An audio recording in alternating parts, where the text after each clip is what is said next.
Hey, thanks for stopping by. We just got a fantastic story trailer for Shadow of the Erdtree, and we actually learned a lot from this trailer. What struck out the most to me is that we get to see some very pivotal moments in Marika's backstory. Now, a lot of people have already pointed out that this figure looks a lot like Marika, what with the blonde hair, the similar frame, and the golden bracelets. But according to Bandai Namco itself, in this trailer we can observe Marika's unrevealed past. And a press release from FromSoftware tells us that the realm of Shadow is the land where Marika became God Queen and where the Erdtree was born. So I think this scene depicts both of these pivotal moments at once. We see Marika becoming a god and taking her first steps as a god, and we also see the birth of the Erdtree, since, as a lot of people pointed out, the shape is very reminiscent of the Erdtree, especially considering the massive gash we know at the opening and the practice of Erdtree burial. So I think with this scene we are seeing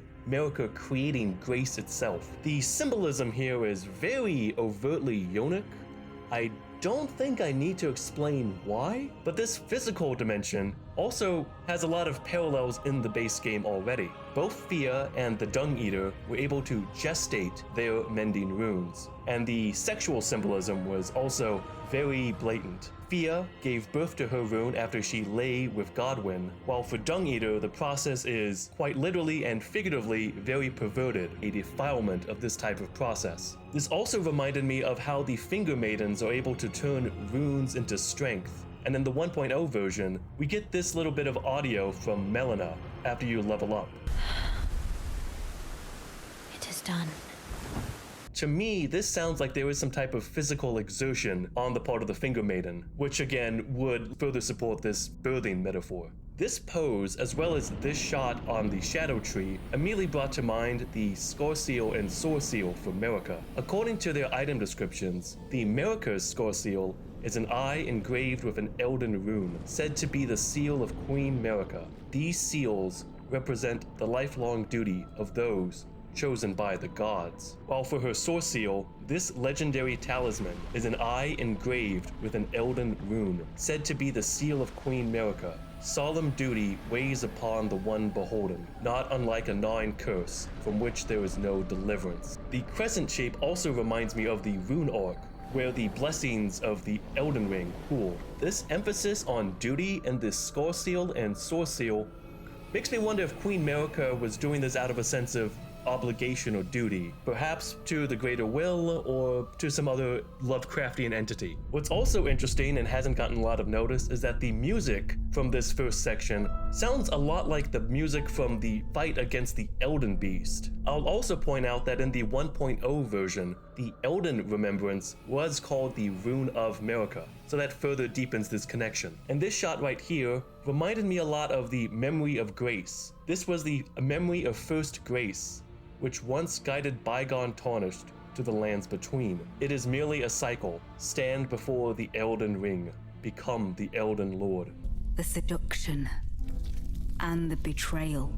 This mention of seduction is also very interesting, since one of the few times the base game uses the word seduction is in the description for the Black Flame monk set. The Black Flame monks, enthralled by the god-slain Black Flame, became traitors, abandoning their post as guardians. The seduction of a taboo is never easily spurned. And in 1.0, the Black Flame monks were called Godskin monks. So I see this as another potential parallel, with Marika doing some type of act of seduction against the Godskins, whereas the Fire monks became seduced by the Black Flame. A lot of people have already pointed out the potential connections between this womb and the Godskins, particularly the Godskin swaddling cloth. The parallels with Godskin are also further deepened, since the Godskin noble is directly compared to the Crucible, and the Albinauric mask is called a far cry from Godskin. With this next sequence, I think it's quite clear that Messmer was doing Marika's bidding. I also really appreciate this line. One that could never be put to song.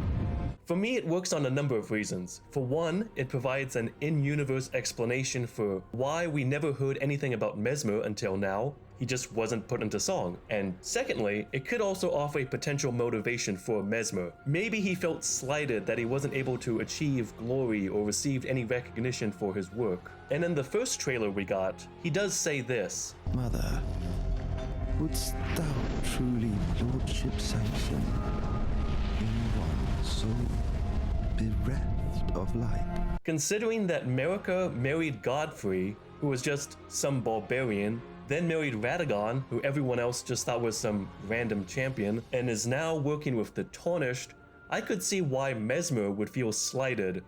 In the Duelist set, we learned that the snake is viewed as a traitor to the Erdtree, but in the 1.0 version, the serpent was seen as the usurper of the gods, and usurping the throne can be a form of treason. If Messmer's achievements weren't put to song, this could explain why he became a usurper.